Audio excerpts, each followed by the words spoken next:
నమస్తే, welcome to prime news. నేను మీ అమూల్య. ముందుగా హెడ్లైన్స్ చూద్దాం.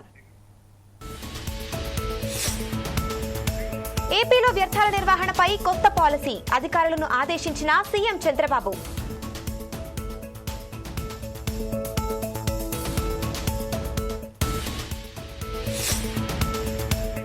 తెలంగాణలో నిరంతరాయంగా విద్యుత్ సరఫరా, అధికారులను అభినందించిన బట్టి.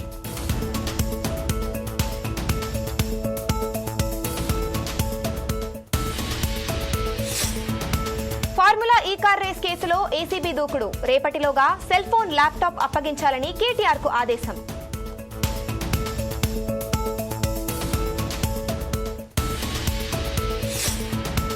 హెడ్ కానిస్టేబుల్ లేఖపై స్పందించిన సెట్, కీలక విషయాలు వెల్లడి.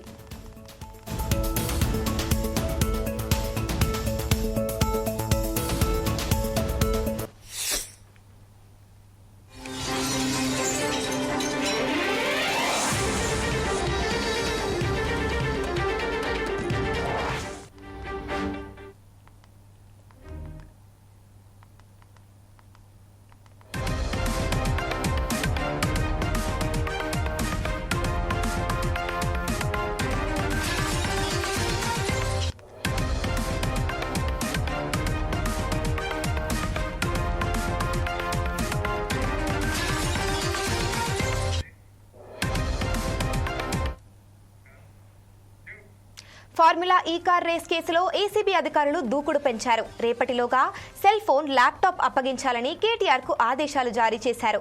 కేటీఆర్ వాడిన సెల్ ఫోన్, మ్యాక్బుక్, ట్యాబ్ లో కీలక సమాచారం ఉందని ఏసీబీ భావిస్తోంది.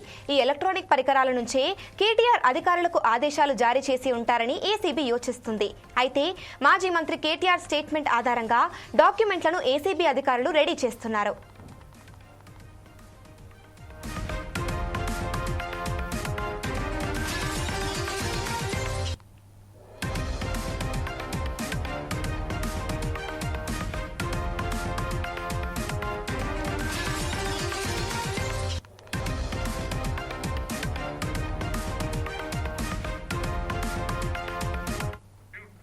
అయితే ఈ కేసులో మరోసారి పిలుస్తామని తెలిపింది. ఈ కేసులో A2గా ఉన్న అరవింద్ కుమార్, A3గా ఉన్న బిఎల్ఎన్ రెడ్డికి కూడా మరోసారి విచారణకు పిలిచే అవకాశం ఉంది.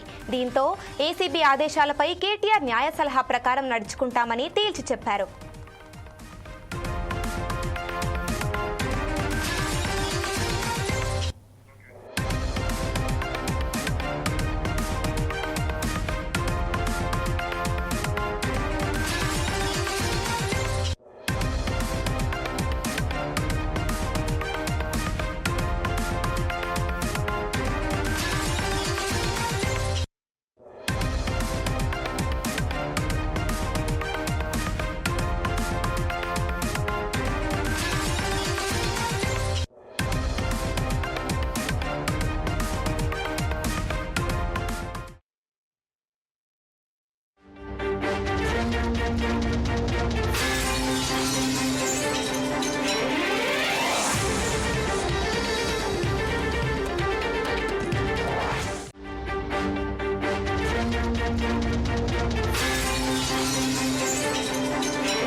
పోలీసులపై గిరిజనుల దాడి వ్యవహారంలో 11 మందికి పైగా కేసు నమోదు చేశారు పోలీసులు.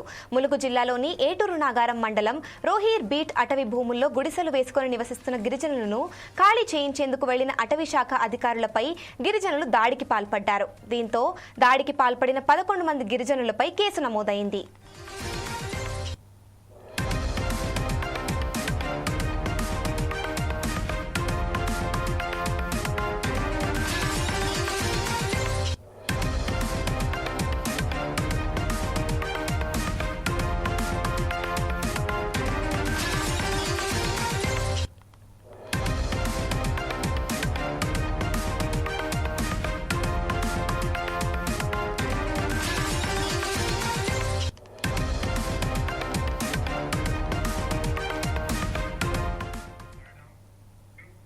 అటవీ భూముల్లో గిరిజనులు వేసుకున్న గుడిసెలను తొలగించేందుకు వెళ్లిన ఆఫీసర్లు పోలీసులపై స్థానికులు కర్రెలు కత్తులతో దాడి చేశారు.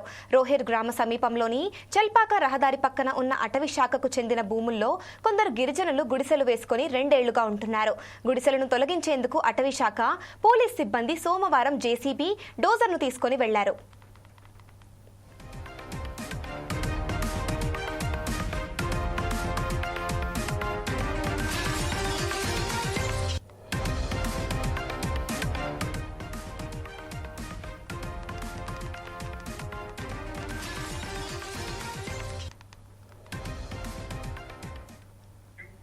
దీంతో ఆగ్రహానికి గురైన గిరిజనులు ఆఫీసర్లపై కారంపొడి చల్లే ప్రయత్నం చేస్తూ కర్రెలు, కత్తులతో దాడికి యత్నించారు. ఈ క్రమంలో జేసీబీ అద్దాలు ధ్వంసం కావడంతో పాటు డ్రైవర్కు గాయాలయ్యాయి. డ్యూటీలో ఉన్న ఆఫీసర్లపై దాడి చేసిన వారిపై కేసు నమోదు చేసినట్లు ఎస్ఐ రాజ్ కుమార్ తెలిపారు.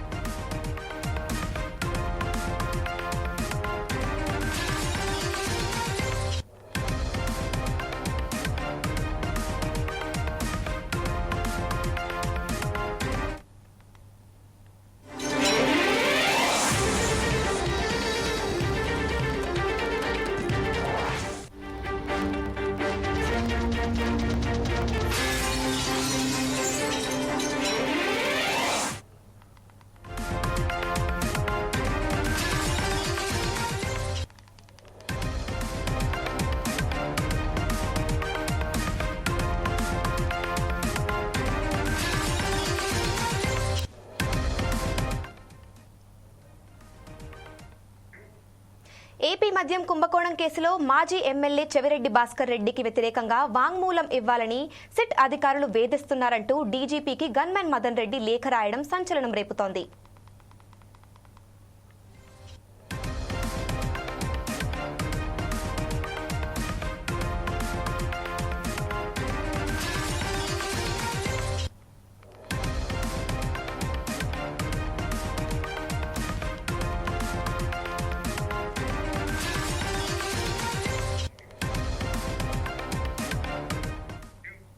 అయితే చెవిరెడ్డి గన్మెన్ మదన్ ఆరోపణలపై సిట్ తీవ్రంగా స్పందించింది. సత్యమేవ జయతే అంటూ సిట్ కీలక ప్రకటన విడుదల చేసింది. విచారణలో మదన్ను కొట్టామనేది అవాస్తవమని సిట్ తెలిపింది.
లిక్కర్ కేసుతో సంబంధం ఉందని చెప్పమన్నారని, తప్పుడు స్టేట్మెంట్ ఇవ్వమని బలవంతం చేశారనేది కూడా వాస్తవం కాదని సిట్ అధికారులు తేల్చి చెప్పారు.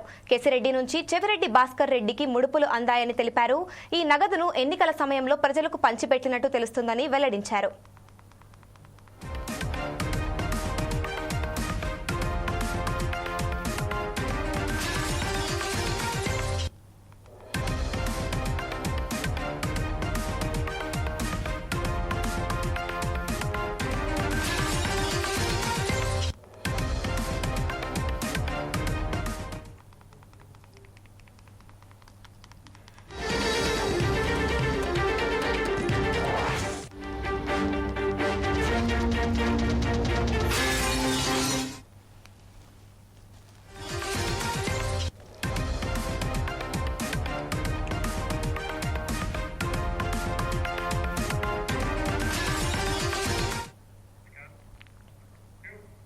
తెలంగాణ ఫోన్ ట్యాపింగ్ కేసులో కీలక పరిణామం చోటు చేసుకుంది. రేపు సిట్ ముందుకు బీజేపీ నేతలు హాజరు కానున్నారు. ఈ కేసులో సాక్షులుగా ఎంపీలు ఈటెల అరవింద్, రఘునందన్ రావు వాంగ్మూలం రికార్డ్ చేయనున్నారు. ఇప్పటికే తమ ఫోన్లు ట్యాప్ చేశారని బీజేపీ నేతలు ఫిర్యాదు చేశారు.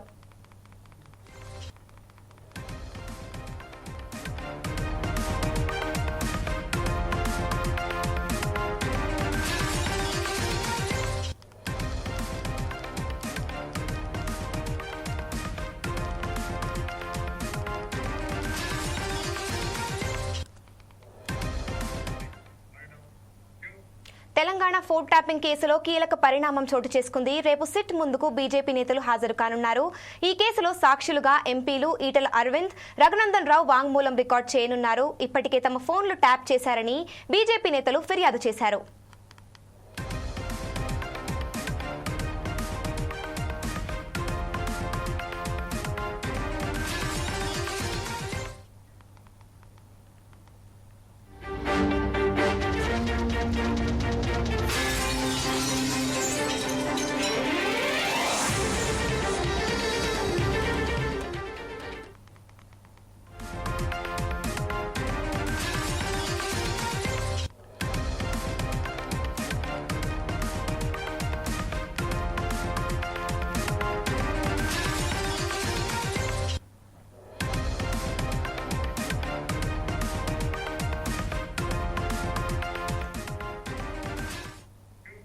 వైఎస్ఆర్సీపీ అధినేత మాజీ సీఎం వైఎస్ జగన్మోహన్ రెడ్డి పల్నాడు జిల్లా పర్యటన ఖరారైంది. రేపు సత్తెనపల్లి నియోజకవర్గంలోని రెంటపాళ్లకు వెళ్లనున్నారు. పోలీసులు వేధింపుతో ఆత్మహత్య చేసుకున్న వైఎస్ఆర్సీపీ నేత ఉప సర్పంచ్ కొర్లకుంట నాగమల్లేశ్వరరావు కుటుంబాన్ని పరామర్శించనున్నారు. అనంతరం నాగమల్లేశ్వరరావు విగ్రహాన్ని ఆవిష్కరించనున్నారు.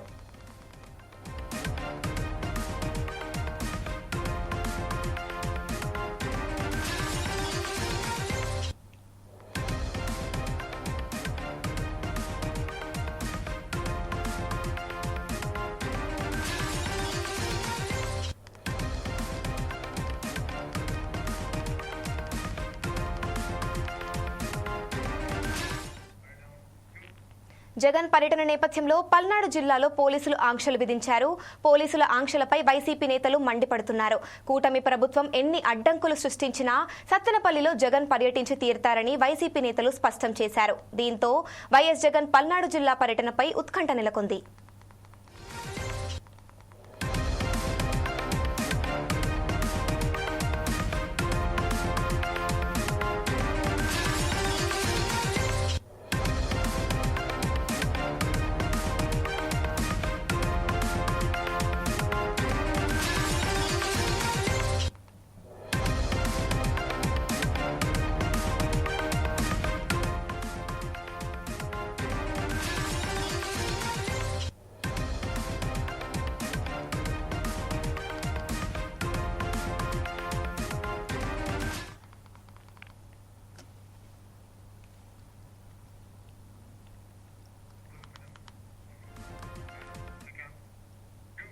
సీఎం చంద్రబాబు నియోజకవర్గంలో టీడీపీ కార్యకర్త ఓ మహిళపై దాడి చేశాడు. ఈ ఘటనపై వైఎస్ఆర్సీపీ ఎమ్మెల్సీ వరదు కళ్యాణి స్పందించారు. రాష్ట్రంలో మహిళలపై దారుణాలు జరుగుతుంటే తాట తీస్తా, తోలు తీస్తా అన్న పవన్ కళ్యాణ్ ఏమయ్యారని వరదు కళ్యాణి ప్రశ్నించారు. కూటమి అధికారంలోకి వచ్చిన తరువాత మహిళకు రక్షణ లేకుండా పోయిందని ఆమె ఆరోపించారు. రెడ్ బుక్ రాజ్యాంగానికి ఇచ్చిన ప్రాధాన్యత మహిళల భద్రతకు ఇవ్వడం లేదని ఆమె వ్యాఖ్యానించారు. సంఘటనలు మహిళల మీద దారుణాలు జరుగుతూ ఉండే పరిస్థితి మనం చూస్తూ ఉన్నాము. సాక్షాత్తు ముఖ్యమంత్రి సొంత నియోజకవర్గంలో ఎలాంటి సంఘటన జరుగుతూ ఉందంటే ఇంకా రాష్ట్రంలో ఉన్న మహిళలకి రక్షణ ఎక్కడ ఉంటుందని నేను అడుగుతూ ఉన్నాను. హోంమంత్రి గారు చెప్పారు, ఈ రాష్ట్రంలో కూటమి ప్రభుత్వం అధికారంలోకి వచ్చింది, మహిళలందరూ ప్రశాంతంగా నిద్రపోవచ్చు అని. సాక్షాత్తు ముఖ్యమంత్రి గారి సొంత నియోజకవర్గంలోనే ఒక మహిళ ఇలాంటి పరిస్థితులను ఎదుర్కొంది అంటే ఇంకా రాష్ట్రం అంతా ఎక్కడ ప్రశాంతంగా నిద్రపోతారు హోమ్ మినిస్టర్ గారు అని అడుగుతున్నా. ఇంత సంఘటన జరిగినా ప్రభుత్వం స్పందిస్తున్న తీరు మాత్రం చాలా దారుణం. ముఖ్యంగా హోంమంత్రి గారు ఒక మహిళా హోంమంత్రి అయ్యి వీడియో కాల్లో ఆవిడేమో మాట్లాడి స్పందిస్తారట. ఎంత దారుణం! ఏం వెళ్ళి ఏం జరిగిందో తెలుసుకోవచ్చు కదా. ఆవిడ తాను సొంత నియోజకవర్గంలో ఏం జరిగినా, మహిళల మీద అఘాయిత్యాలు జరిగినా వెళ్ళరు. సొంత జిల్లాలో ఏ మహిళల మీద ఇన్ని అఘాయిత్యాలు జరిగాయి, హత్యలు జరిగాయి, ఎక్కడికి వెళ్ళిన పరిస్థితి లేదు. నివాసం ఉంటున్న విశాఖపట్నంలో ఇన్ని అత్యాచారాలు జరిగిన ఎక్కడికి అయినా వెళ్ళి ఆ కుటుంబానికి భరోసా ఇవ్వడం, ఆ అమ్మాయిలకి ధైర్యం చెప్పడం ఉండే పరిస్థితి మనం చూడలేదు. అలాగే మొన్ననే చూసాము, అనంతపురం జిల్లాలో ఒక బాలికని 6 రోజుల క్రితమే తల్లిదండ్రులు కంప్లైంట్ ఇచ్చినా కనిపించడం లేదని పట్టించుకోకపోవడం వల్ల 6 రోజుల తర్వాత ఆ అమ్మాయి శవమై తేలిన పరిస్థితి చూసాం. ఇంత పెద్ద సంఘటన జరిగిన హోమ్ మినిస్టర్ గారు కనీసం పట్టించుకోలేదు. అలాగే శ్రీ సత్యసాయి జిల్లాలో తెలుగుదేశం పార్టీ కార్యకర్తలు ఒక మైనర్ బాలికను, ఒక దళిత మైనర్ బాలికను దారుణంగా వీడియోస్ తీస్తూ అత్యాచారం చేశారు. అది 6 నెలలు అత్యాచారం చేసి చాలా దారుణమైన పరిస్థితులను అక్కడ కూడా హోమ్ మినిస్టర్ గారికి వెళ్ళడానికి తీరిక లేదు, స్పందించడానికి కూడా తీరిక లేదు. అంత దారుణంగా అంత నిర్లక్ష్యంగా ఉండే పరిస్థితి మనం చూస్తూ ఉన్నాము. కానీ ఆ రోజు అక్రమ కేసు పెట్టడానికి, లేని విషయాన్ని సృష్టించడానికి, కంప్లైంట్ ఇవ్వడానికి మాత్రం ఈవిడికి తీరిక ఉంది. వెంటనే పోలీసుల దగ్గరికి వెళ్ళి కంప్లైంట్ ఇవ్వడం జరిగింది. నేను అడుగుతూ ఉన్నాను.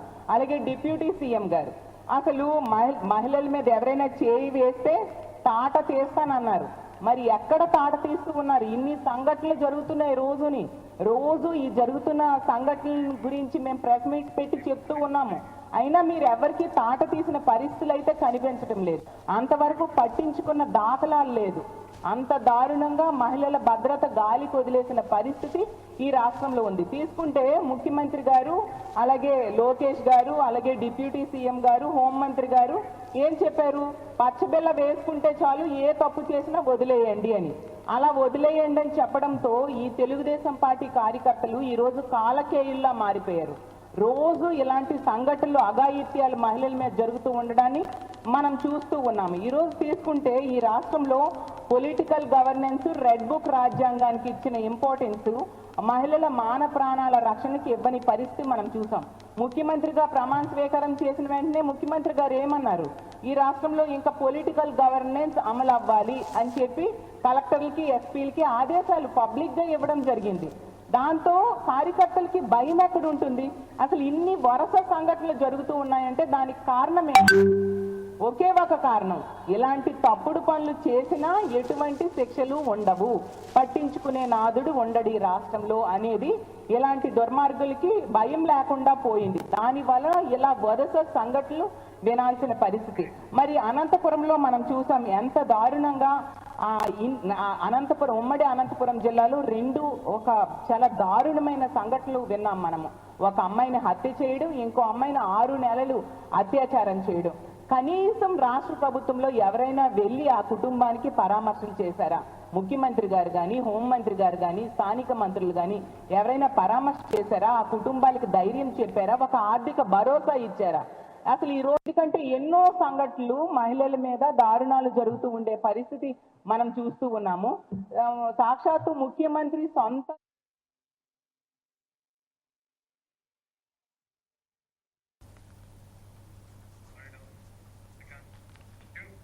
జయశంకర్ భూపాలపల్లి జిల్లాలోని గోరికొత్తపల్లి మండలం చెన్నాపూర్ గ్రామంలో విద్యుత్ ఉప కేంద్రాన్ని డిప్యూటీ సీఎం భట్టి విక్రమార్క ప్రారంభించారు. ఈ కార్యక్రమంలో ఐటీ శాఖ మంత్రి శ్రీధర్ బాబు, వరంగల్ ఎంపీ కడియం కావ్య, ఎమ్మెల్యే గండ్ర సత్యనారాయణరావు, జిల్లా కలెక్టర్ రాహుల్ శర్మ తదితరులు పాల్గొన్నారు. ప్రజల సమస్యలపై నిరంతరం కృషి చేసే ప్రజాప్రతినిధులు ఉండటం ఈ ప్రాంత ప్రజలు అదృష్టమని భట్టి తెలిపారు. తెలంగాణలో కాంగ్రెస్ ప్రభుత్వం అధికారంలోకి వస్తే కరెంట్ ఉండదని బీఆర్ఎస్ నేతలు తప్పుడు ప్రచారం చేశారని ఆయన మండిపడ్డారు. 2025 మార్చి నెలలో 17,162 మెగావాట్లకు సంబంధించిన పీక్ డిమాండ్ వస్తే కూడా, అంటే దాదాపు గతంలో వాడకం కంటే 2,000 మెగావాట్ అధికంగా ఈ రాష్ట్రంలో కరెంటు వాడితే కూడా ఒక్క నిమిషం కరెంటు పోకుండా రాష్ట్ర వ్యాప్తంగా 24 గంటలు కరెంట్ ఇచ్చినటువంటి ఘనమైన చరిత్ర కాంగ్రెస్ ప్రభుత్వం. మరి ఈ లెక్కలు ఏదో గాలికి చెప్పే కాదు, ఇది పూర్తిగా సాంకేతికంగా లెక్కలు వేసి విద్యుత్ శాఖ అందించినటువంటి లెక్కలు. ఈ స్థాయిలో చిన్న ఇంటరప్షన్ లేకుండా పెద్ద ఎత్తున కరెంట్ ఇస్తున్నటువంటి ఈ సందర్భంగా రాష్ట్ర వ్యాప్తంగా విద్యుత్ శాఖలో పనిచేస్తున్నటువంటి సిబ్బందిని సిఎండి దగ్గర నుంచి కింది స్థాయి లైన్ మెన్ వరకు కూడా నేను మనస్ఫూర్తిగా అభినందిస్తూ వారందరూ ప్రజా జీవితంలో ప్రజల కోసం పనిచేస్తున్నందుకు వారికి అభినందనలు ఈ సందర్భంగా తెలియజేస్తా ఉన్నాం. అంతేకాదు, కరెంట్ అనేది కనపడదు, కానీ కరెంటు లేకుండా ఉండలేము. ప్రతి ఉత్పత్తికి కరెంటు అవసరమే. కరెంటు కనపడకపోయినా, ఆగిపోయినా, ఇబ్బంది వచ్చినా తప్పనిసరిగా రిపేర్ చేసి కరెంటును వెంటనే అందించాల్సినటువంటి సిబ్బంది అనేక జాగ్రత్తలు తీసుకొని వారు పని చేస్తున్నప్పటికీ అప్పుడప్పుడు ప్రమాదవశాత్తు కొద్దిమంది మరణిస్తూ ఉంటారు. ప్రమాదవశాత్తు కార్మికులు ఇబ్బంది పడతా ఉంటారు. ఇబ్బంది లేకుండా ఉండటం కోసం ప్రమాదవశాత్తు ఏదైనా జరిగితే వారి కుటుంబాలు బజారు పడకుండా ఉండటం కోసం ప్రజాప్రభుత్వం, ఇందిరమ్మ ప్రభుత్వం, మన ప్రభుత్వం ₹1 కోటి ఇన్సూరెన్స్ లైన్ మెన్ దగ్గర నుంచి సిఎండి వరకు ఇచ్చేశాం. 2025 మార్చి నెలలో 17,160. మరింత సమాచారం కోసం చూస్తూనే ఉండండి four sides TV. This is Amulya signing of.